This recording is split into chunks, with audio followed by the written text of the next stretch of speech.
a nossa vontade, a gente quer os nossos sonhos, a gente quer aquilo que o nosso coração deseja. A gente esquece que o nosso coração é enganoso.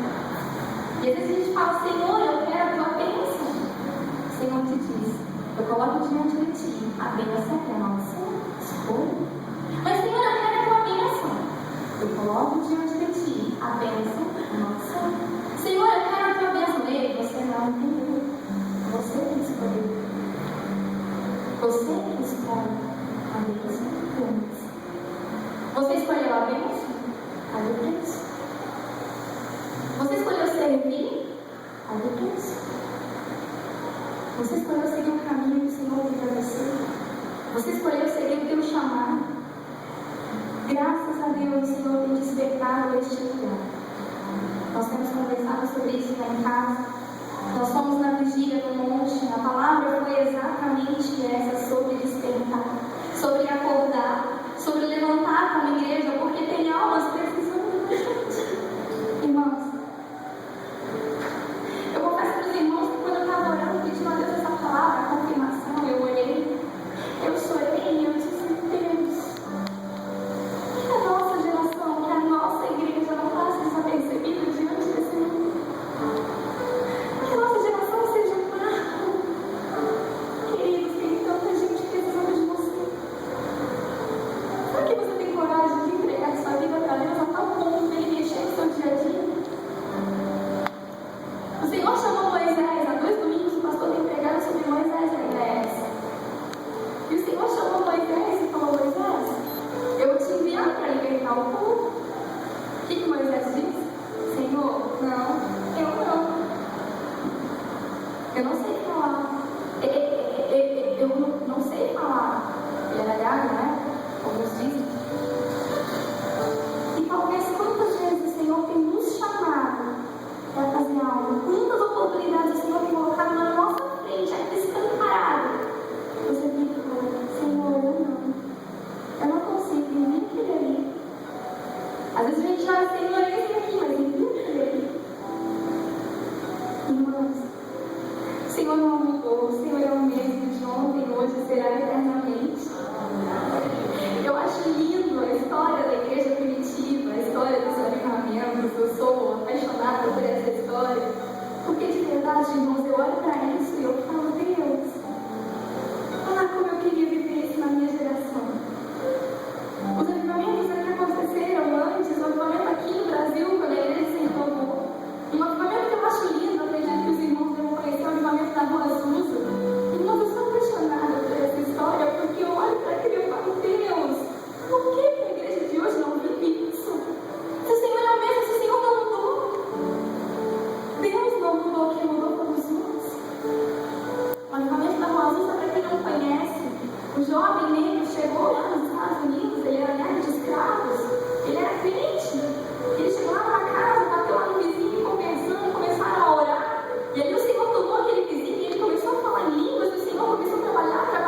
nós somos a primeira geração que está vendo os sinais da volta de Cristo se cumprir.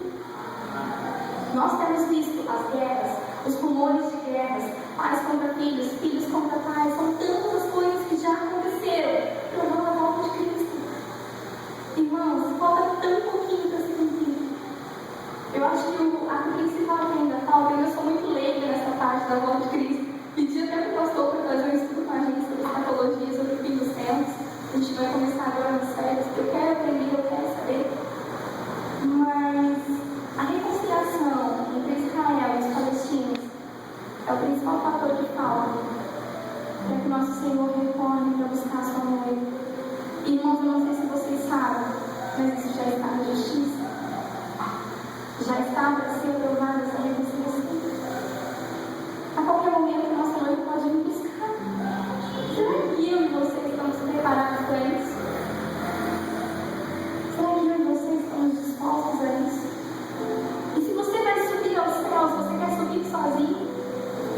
O Senhor diz que Ele tem um galardão para cada um, segundo as suas obras. O que você tem feito? Irmãos, eu sou tão falha, tão pequena, tão errante. Eu tenho pedido tanto ao Senhor que, de alguma forma, mesmo sendo tão pequenininha, use a minha vida. Não só eu, mas toda a minha família em casa, nós temos aprendido a orar dessa forma. Sabe? De uma forma, sabe que você acordar e falar assim, Senhor, meu dia é teu. Faz o que o Senhor quiser. Será que você tem coragem de deixar Deus mexer no teu dia? Pensa um pouquinho. Porque você acorda e você fala assim, ó, hoje eu vou fazer isso, eu vou pro trabalho, eu vou fazer isso, aquilo. Eu vou contar aqui uma experiência agora. Alguns irmãos já sabem, mas eu quero compartilhar com os irmãos. Teve uma quinta-feira, o Marquinhos ia chegar em São Paulo, o voo dele ia chegar às 7h30. Eu falei pra Karina, não compensa a gente ir embora pra Neve, depois voltar pra Inteira, pra esperar, né, pra buscar ele. E a gente fica aqui, vai lá na Iguatemi, conhece o shopping novo, depois a gente pega o Marquinhos no aeroporto. Tá bom? Saímos do shopping onde a gente trabalha na Merchi, pegamos a rodovia, entramos ali na marginalzinha para pegar a Avenida Grande Bastante. Isso era uma quinta-feira, às 6h30. Você imagina como estava o trânsito aqui do Pedro, né, irmãos? O trânsito estava bem assim, em nome de Jesus. E aí, o carro simplesmente morreu. 6h30, todo mundo buzinando, todo mundo gritando. A minha primeira atitude foi olhar para a filha da Karina e eu falei, Senhor, põe o ônibus para esse carro para ninguém bater aqui. Ela virou e falou assim, o que nós vamos fazer? Eu falei, não sei, a gente vai cantar. Eu olhei pra ela olhou pra mim e a gente começou a ouvir o Senhor, conheces que são os céus, ouve a voz sincera de um adorador. A gente começou a rir, a louvar a Deus. Eu falei assim, Deus sabe de todas as coisas. Ela ligou pro meu pai, ligou pro meu filho. Aí eles foram lá, eu sei que a hora que eu passando, não teve como, porque ficou problema no carro, nada, fazer o carro pegar.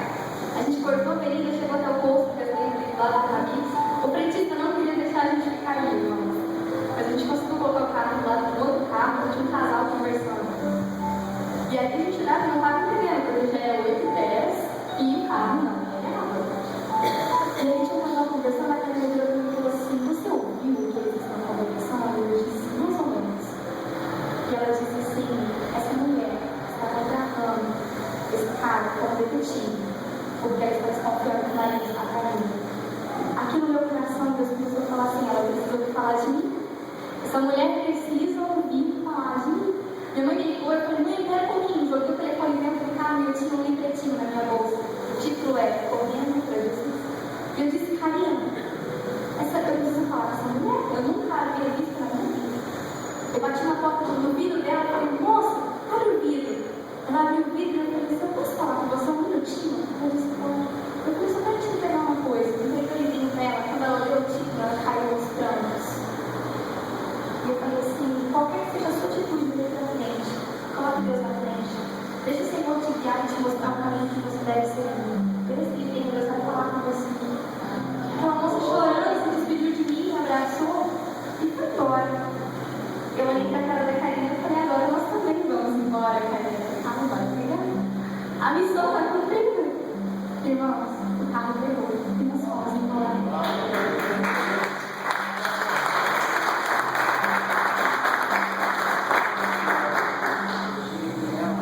E o voo dele atrasou. Ele chegou meia